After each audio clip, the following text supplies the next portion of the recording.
bahan kostum bedah, masker bedah, penutup kepala, goggles, sabun dan surgical deterjen, sikat tangan, handuk steril, sarung tangan steril, jubah operasi, keranjang linen medis, marker steril, cairan desinfektan, set dan BHP tindakan bedah. Oke, jadi setelah itu mempersiapkan diri di ruang ganti. Oke, ini ceritanya kalian masih di ruang ganti, ini belum masuk ke OK di sini dulu. Jadi di ruang ganti itu kalian, saya nggak tahu nanti disuruh memperagakan atau cuma menyebutkan aja. Disuruhnya gini, melepaskan seluruh perhiasan, memakai baju, memakai masker. Nggak, waktu responsi biasanya kan nggak mungkin diperagakan. Jadi disebutkan aja di ruang ganti, dipersiapkan tidak boleh memakai perhiasan, apalah itu semua. Terus di ruang ganti itu kamu udah ganti pakai scrub, coba aja nih, kan gede nih, didobel aja. Jadi persiapan di ruang ganti itu adalah baju yang di luar ini udah diganti dulu pakai baju khusus kamar operasi, plus topi dan masker udah langsung dipakai. Ya. Oke. Tapi kayaknya nanti pas responsi saya kurang tahu deh, langsung pakai atau enggak. Ini topinya dipakai. Coba tes. Tapi kalau pakai topi harusnya rambutnya nggak boleh kelihatan. Kalau misalnya rambutnya panjang kan? Iya, tapi rambutnya nggak boleh kelihatan. Jadi kalau misalnya rambutnya panjang, harus diikat dulu. Coba diikat dulu. Kalau kita masuk ruang operasi, sehelai rambut pun tuh nggak boleh kelihatan. Jadi rambutnya diikat ke atas dulu. Kalau yang cewek-cewek, kalau yang cowok kan gampang ya. Terus rambutnya masuk ke dalam. Ini semua masuk. Sudah masuk semua, terus baru diikat di bawah. Jadi nggak ada bagian dari rambut kita yang kelihatan. Tapi masalahnya rambut saya panjang. Nggak diikat, digulung-gulung ke atas kayak gitu. Saya nggak bingung. Contoh aja. Siapa tahu disuruh beneran pakai topi ya.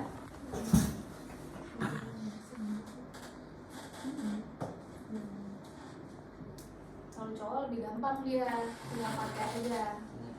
Bisa? Susah dokter rambut saya. Nanti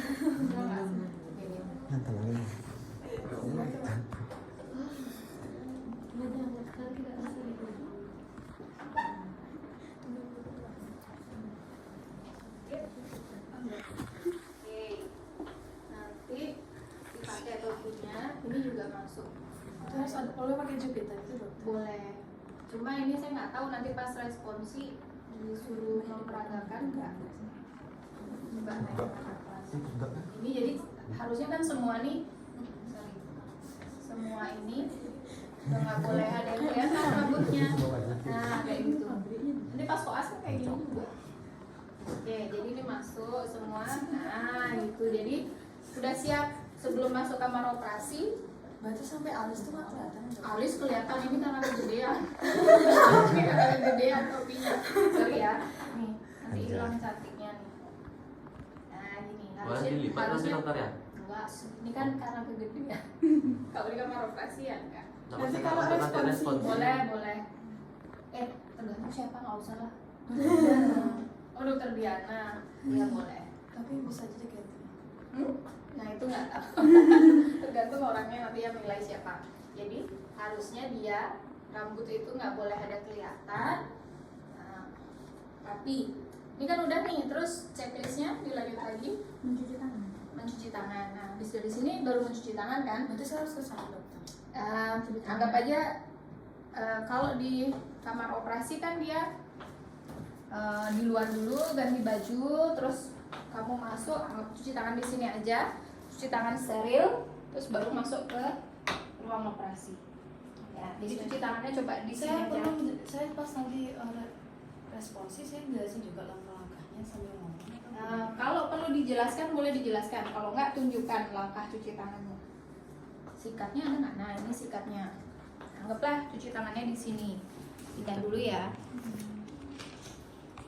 Cuci tangannya di sini, ada sabunnya, ada air mengalir. Nah, oke. Di sini dulu, kan udah ganti baju nih, udah pakai scrub. Terus mau sebelum masuk kamar operasi kita cuci tangan dulu, coba disebutin. Mengatur aliran air dan temperatur Udah air, dinyalain menyiapkan airnya. sikat pada bak cuci tangan, membasahi tangan dan lengan, kemudian menuangkan beberapa tetes sabun. Nah, oke. Jadi kalau cuci tangan bedah, kalau kalian cuci tangan biasa kan hanya sampai segini kan. Kalau cuci tangan bedah itu dia 2 tahap. Yang pertama pakai sampai segini, terus berikutnya baru yang 6 langkah. Coba dibaca dulu. Menyabuni jari-jari dan gosok secara melingkar pada keempat sisi jari di setiap jari. Ya, terus anggap aja itu digosok. Kan gimana? Kata-katanya agak aneh. Menyabuni jari-jari dan gosok secara melingkar pada keempat sisi setiap jari. Pada keempat sisi setiap. Oke, intinya adalah kita jarinya ini semua areanya ini kena sabun. Ya. Oke, terus sampai ke lengan. Nggak ada dikasih. Di atasnya yang sebelum tadi. Membasahi sampai ke lengan gitu. Nah, Membasahi terus tangan dengan, sampai lengan. terus Menyabuni palmar, mm-mm. punggung tangan, heel tangan, dan sela ibu jari dengan jari telunjuk. Jadi tunjuk. Ya, oke, terus berikutnya. Tunjuk. Pakai telunjuk. Terus nah, heel tangan. Nah, oke. Palmar, punggung, heel, sela jari. Menggunakan sabun hingga 2 inci di atas siku. Terus menyikat ujung jari tangan dan kuku dengan sikat tangan. Ini terus dibandingkan dengan siku. Jadi nggak netes airnya. Jadi nggak boleh gini. Terus disikat sampai ke lengan. Membilas tangan dan lengan. Terus dengan mengambil handuk steril tuh yang nanti. Oke. Kalau ini dia nyuruhnya nggak sesuai 6 langkah mencuci tangan ya. Oke, kita ikutin checklist aja. Jadi kan dia suruh kalau yang kayak gini karena dia nulisnya nggak sesuai 6 langkah mencuci tangan, kalian sambil sebutin apa yang tertulis di sana. Kebayang nggak maksudnya? Berarti semuanya disebutin sambil kita melakukan. Nah, kan ini mengambil menyalakan air dan menyesuaikan aliran dan suhu, mengambil sabun kemudian meratakan sabun misalnya pada keempat sisi jari, gitu kan? Udah keempat sisi jari, kemudian meratakan sabun pada telapak tangan, punggung tangan, heel tangan, dan apa tadi? Lupa. Jari, enggak setelah Ibu heel jari, tangan. sela ibu jari, Dan sela ibu telunjuk. jari dengan telunjuk. Tadi kan jari-jari udah 4. Sela ibu jari dengan telunjuk, kemudian meletakkan sabun sampai 2 inci di bawah siku. Di atas siku. Di mana? Di bawah. Di atas siku. Ya, Oh di atas. ya sampai di sini. Oke. Terus baru ngambil sikat. Nah, waktu nyikat tangannya di atas, jadi jangan ke bawah supaya nggak netes. Disikat, sikat, terus baru sikat ke atas sampai ke sini, ya kan?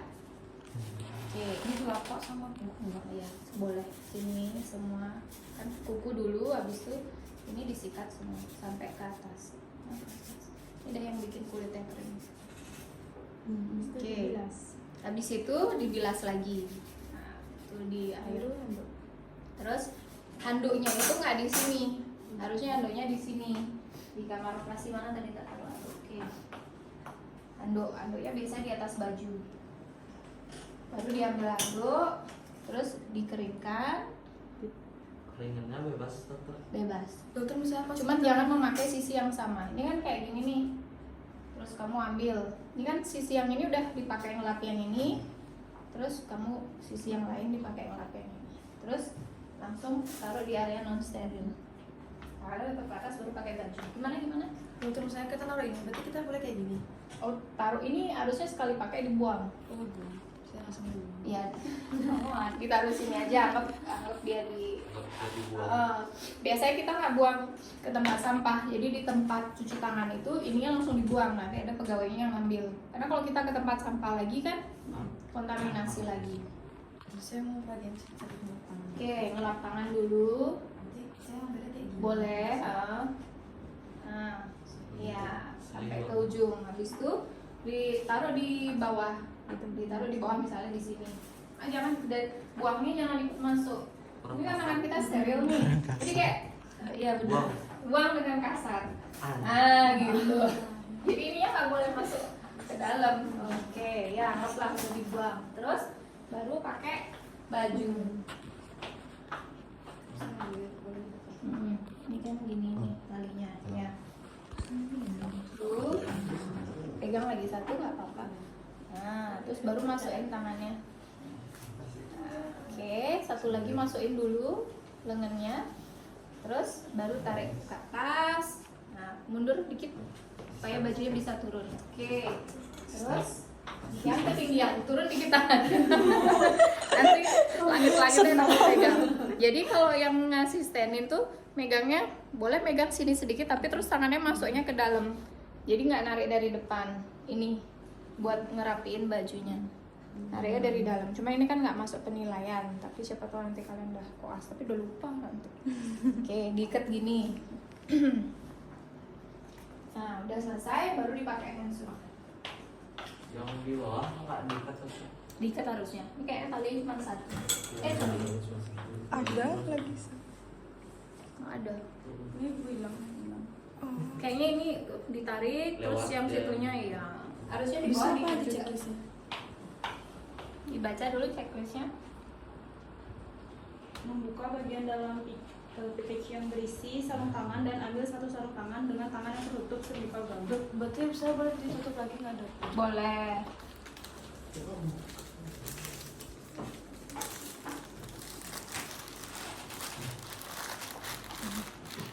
Oke. Saya ngambil. Nah, oke, terus habis itu Meletakkan sarung tangan tersebut pada lengan cervical gown yang berlawanan arah dengan sarung tangan ke arah lengan. Kusut banget. aduh sorry. Meletakkan sarung tangan tersebut pada lengan cervical gown yang berlawanan dengan arah sarung tangan ke arah lengan. Oh, Lucu banget ya. enggak. Maksudnya dia tuh gini. Karena kamu pakai surgical gown kan gini nih. Ini kan kalau kita makainya gini. Nah, dia nyuruhnya kita meletakkannya terbalik gini. Jadi diambil terus diletakkannya gini. Mana sih jempolnya? Gini. Oh gini. Terus saya baru begini. dimasukin. Gitu. Susah. Checklistnya yang bikin nih dari gara-gara. Dokter saya takut Nggak tremor. apa-apa. Ini kalau kayak gini, kamu diamin aja dulu, jangan dipegang ujungnya. Lepas aja dulu, nanti bisa diperbaiki. Oke, terus yang satu lagi juga dengan cara yang sama. Enggak kan? Meletakkan ujung sarung tangan di tangan ujung lengan cervical gown. Ambil dengan menggunakan ibu jari dan jari telunjuk. Oke. Gimana? Meletakkan Meletakkan apa? meletakkan ujung sarung tangan dekat dengan ujung lengan cervical gown. Meletakkan membuka bagian meletakkan yang mana sekarang? Yang nomor 6 BK. Ujung sarung tangan dekat dengan ambil dengan menggunakan. Oh, tadi kan udah dipasang sama dia. Ketika memegang dengan satu tangan, ambil sarung tangan dengan tangannya. Oh, dengan menggunakan tangan surgical gown. Tarik kedua pangkal sarung tangan dan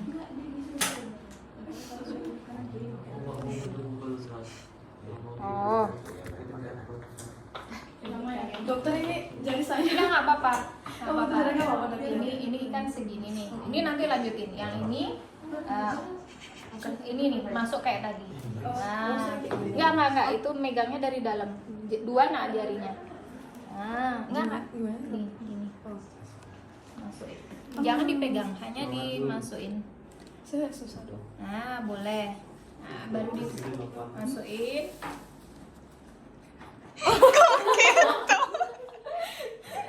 Jempolnya mana? Ulang. Mana jempolnya? Ini dok.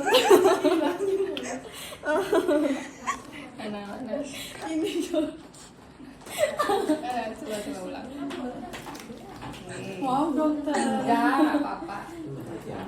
Apa karena jari saya pendek? Ya ini ukurannya emang agak gede. Oke, nih. Oke, masukin tangannya ke sini. Nah, kalau ini tangannya jangan nempel, gini aja, terus masukin tangannya. Nah, baru masukin jempolnya. Nah, masukin aja sebisanya. Nah, ini kan udah terpakai nih. Nah, baru sekarang dirapiin kanan kiri. Ini harus sudah masuk semua. Oh, nggak boleh dibuat. Nah, nggak apa-apa, pelan-pelan. Sabar. Oke, nah ini baru dipakai buat bersihin ini. Tarik ini ujungnya, ujungnya ini tarik. Nah, cari rumahnya. Cari rumah jadinya. Nah, ini satu-satu. Ini dulu misalnya. Nah, terus, nah, ini kalau mau sih bawa sendiri sesuai ukuran tangan kalian, karena kalau kegedean tuh susah juga ininya. Berarti nanti Pakai saya ini. benerin sendirinya gimana dok? Ini pakai tangan ini. Ini tanganmu aja. Itu ada nggak yang ukuran kecil semua 7,5 ya? Susah kalau yang 7,5. Saya bisa potong kuku. Maaf dokter, saya tidak potong kuku. Nanti kalau beli cari yang 6,5 ya, kan tangannya kecil. Nah udah, terus udah. Kalau misalnya mau narik yang bagian ini, saya megangnya yang di dokter. Kalau mau buka, iya. Nggak buka. mau narik itu karena Di tadi sini. masih sini. Kalau misalnya masih steril, nariknya yang ini. Nah, jangan sisi dalamnya, sisi luarnya. Oke, terus lanjut. Berarti Udah selesai. Berarti hitungannya di dalam sini tuh Di nggak dalam steril. sini ini Nggak on steril. steril, jadi antara steril sama enggak. Nah, yang di luar yang benar-benar steril. Jadi kalau buka ini, kamu nariknya gini, baru tarik. Oke? Habis itu Terus? apa lagi? Ya checklistnya panjang ya. Nomor 7. Angel. 7.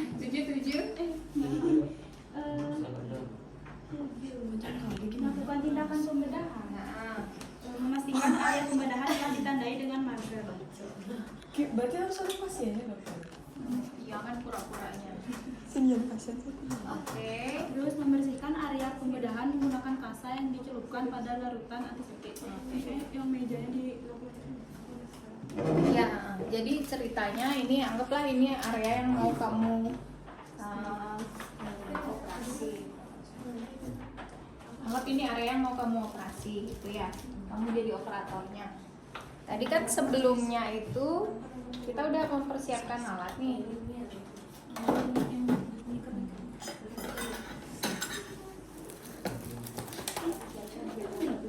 Jadi sebelum mulai nanti kalian persiapkan alat ininya dulu. Ini harusnya ada asisten yang nyiapin. Oh, berarti nanti saya pas responsif saya nyiapin sendiri dokter setelah pakai ini. Setelah pakai ini nanti temennya bantu bukain kasa karena ini harusnya steril, nggak boleh dipegang sama yang udah pakai gaun. Kalian bukain kasa tuh kayak gini, jangan dipegang kasanya. Misalnya gini nih, dia boleh ngambil atau kalian langsung buang di sini, boleh. Atau kalau misalnya susah, boleh temennya ngambil. Tapi kan kamu pegang cuma kasanya, coba ambil. Nah, langsung masukin sini. Oke, terus ini ada yang bantuin temennya nuangin betadine. Kita tes ya biar tahu ininya. Jadi ini semuanya harus terisi betadine. NaCl-nya belum dibuka ya, NaCl-nya jangan deh. Oke, satu lagi untuk tempat NaCl. Kan betadine dulu, terus baru dibilas dengan NaCl. Pakai masker, tapi ini maskernya bekas. Kasihan dia. Nanti bawa masker ya. Oke. Oh, masker N9. Enggak, bebas. Yang penting pakai masker bedah. 30.000. Ya. Nah, sekarang kan kalian akan melakukan pembedahan pada tumor ini. Ya, anggaplah lipom. Sebelum ditoleh harusnya kalian melakukan desinfeksi dengan cara melakukan desinfeksi dengan betadine dulu. Putarannya sentrifugal. Sentrifugal itu berarti dari dalam keluar, bentuknya lingkaran. Kalau titik yang mau didesinfeksi ini, kalian cari senternya di sini. Misalnya nih, saya pakai yang ini contohnya ya. Ngambilnya nanti pakai pinset. Ya, di sini di titik ini, di tengah dulu, terus baru keluar. Misalnya mau torehannya sebesar ini, ya udah segitu aja. Sini, terus baru keluar. Kalau sudah ini kalian buang. Ada tempat sampah, nanti tempat sampah dideketin. Jangan ditaruh sini lagi. Jadi semua yang udah dipakai nggak boleh ditaruh lagi di area steril. Buang, misalnya di sini, buang. Habis itu kan setelah betadin dibersihkan lagi dengan NaCl. Yang ini isinya NaCl. Sama dengan cara yang sama. Diputar terus sampai bersih, terus dibuang. Oke. Setelah itu baru ditutup dengan dup lubang. Nah, gini. Dup lubang ini lubangnya untuk area yang tempat kita mau kerja. Tuh, terus Tapi kemarin tuh dokter Mona bilang misalnya kita kita segini, tapi disuruh lebih besarin lagi. iya emang harus lebih besar. Kan misalnya segini nih. Tadi kan kita desinfektannya segini. Jadi lebih besar dari area yang mau kita kerjakan, karena kan pasti akan nanti megang-megang. Itu tuh ada ukurannya nggak dok? Antara kesini ke sini. Sebenarnya seberapa banyak kita mendesinfeksi adalah seberapa area yang nanti kemungkinan akan kita pegang untuk bekerja. Misalnya tumornya di sini, nanti kan ada kemungkinan kita pegang sampai ke ujung jari, sampai ke sini. Jadi paling nggak kita desinfeksi dari sini sampai sini. Kalau di sini kan nggak mungkin kita pegang. Kalau di jari-jari masih mungkin. Jadi desinfeksinya segitu. Tapi kalau di sini kalian buat aja 2 kali lipat ini misalnya. Karena nanti kan akan ditutup lubang area steril. Kan nggak mungkin kalian responsi semua gitu kan. Tapi harus melebihi dari area yang mau dikerjakan. Oke, boleh coba. Pas ngambil ini saya harus kayak gimana megangnya? Pegang biasa kan tanganmu udah steril. Oh berarti langsung ngambil kayak gini? Iya, Oh ngambil biasa. ambil biasa. Coba tahu. Nggak boleh. Iya iya. Silakan. Oke. Udah ya. Kita mulai ya. Oke, silakan bukanya. Boleh ngambil dokter? Boleh. Kayaknya itu ada lubang di sana tadi. Ada Awas, lubang nanti ininya kena. Iya, ya?